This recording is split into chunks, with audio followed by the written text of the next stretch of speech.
जय माँ लक्ष्मी। विष्णुप्रिये नमस्तुभ्यं जगदम्बिके। इतं इति नमस्तुभ्यं समुद्रे कुरु मे सदा। नमो नमस्ते महामाये पीठशिरपूजिते। शङ्खचक्रे गदाहस्ते महालक्ष्मी नमस्तुते। प्यारे भक्तों, अब वैभव लक्ष्मी व्रत करने के क्या क्या नियम होते हैं वो आज मैं आपको बताना चाहती हूँ, जिसको करने से सबके जीवन में सुख शांति और समृद्धि बढ़ जाती हो, जीवन खुशहाली से भर जाता है। पहला नियम ये है, यह व्रत सौभाग्यशाली स्त्रियां करें तो उनका अति उत्तम फल मिलता है। पर घर में यदि सौभाग्यशाली स्त्रियां न हो तो कोई भी स्त्री एवं कुंवारी भी यह व्रत कर सकती हैं। दूसरा है, यदि स्त्री के बदले पुरुष भी यह व्रत को कर सकते हैं, उसे भी उत्तम फल अवश्य मिलता है। तीसरा है, यह व्रत पूरी श्रद्धा और पवित्र भाव से करना चाहिए, बिना भाव से यह व्रत नहीं करना चाहिए।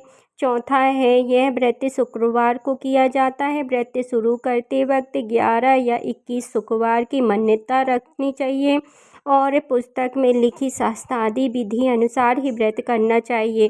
मन्नत के शुक्रवार पूरे होने पर विधि पूर्वक और इस पुस्तक में दिखाई गई शास्त्रादि रीति अनुसार उद्यापन विधि करनी चाहिए। यह विधि सरल किंतु शास्त्रादि विधि के अनुसार व्रत न करने पर व्रत का जरा सा भी फल नहीं मिलता है। पाँचवा है, एक बार व्रत पूरा करने के पश्चात फिर मन्नत कर सकते हैं और फिर से व्रत कर सकते हैं। माता लक्ष्मी देवी के अनेक स्वरूप हैं। उनका धन स्वरूप और धन लक्ष्मी स्वरूप भी वैभव लक्ष्मी है और माता लक्ष्मी को श्रीयंत्र अति प्रिय है। व्रत करते समय भक्ति पुस्तक में दिए गए श्री लक्ष्मी के हर स्वरूप को भी श्रीयंत्र को प्रणाम करना चाहिए, तभी व्रत का फल मिलता है। अगर हम इतनी भी मेहनत नहीं कर सकते तो लक्ष्मी देवी भी हमारे लिए कुछ करने को तैयार नहीं होंगी और हम भी माँ की कृपा नहीं होगी।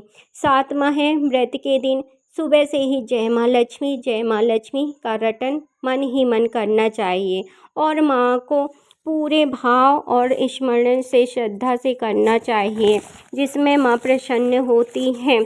और आठवां है, भगवान शुक्रवार के दिन यदि आप प्रवास या यात्रा पर गए हो तो वह शुक्रवार को छोड़कर उसके बाद शुक्रवार को व्रत करना चाहिए, पर व्रत अपने ही घर में करना चाहिए। सब मिलकर जितने शुक्रवार की मन्नत ली हो उनके शुक्रवार पर पूरे करने चाहिए।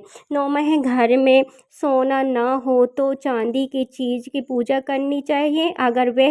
10वां है, पूरा व्रत होने पर क्रम 7 स्त्रियों को अपनी इच्छानुसार जैसे 11, 21, 51 या 101 स्त्रियों को वैभव लक्ष्मी व्रत की पुस्तक कुमकुम का तिलक करके भेंट के रूप में देनी चाहिए। जितनी ज़्यादा पुस्तक आप देंगे उतनी माँ लक्ष्मी की ज़्यादा कृपा होगी और माँ लक्ष्मी जी का यह अद्भुत व्रत का ज़्यादा प्रचार होगा। 11वां है, व्रत के शुक्रवार को स्त्री अगर रजस्वला हो या सूतकी में हो तो यह शुक्रवार छोड़ देना चाहिए और बाद के शुक्रवार से व्रत शुरू करना चाहिए, पर जितने शुक्रवार की मान्यता मानी हो उतने ही शुक्रवार करने चाहिए। 12वां है, व्रत की विधि शुरू करते वक्त लक्ष्मी स्थावन का 101 बार पाठ करना चाहिए। 13वां है, व्रत के दिन हो सके तो उपवास करना चाहिए और शाम को व्रत की विधि करके माँ का प्रसाद लेकर शुक्रवार को करना चाहिए। अगर ना हो सके तो फलाहार या एक बार भोजन भी कर सकते हैं। अगर व्रतधारी का शरीर बहुत कमज़ोर है तो 2 बार भी भोजन कर सकते हैं। सबसे महत्व की बात यह है कि व्रतधारी माँ लक्ष्मी जी पर पूरी श्रद्धा और भावना से और मनोकामना पूरी करेंगी, ऐसा दृढ़ संकल्प लेना चाहिए। माँ वैभव लक्ष्मी आप पर प्रसन्न हो। जय माँ वैभव लक्ष्मी, जय माँ लक्ष्मी माता की जय।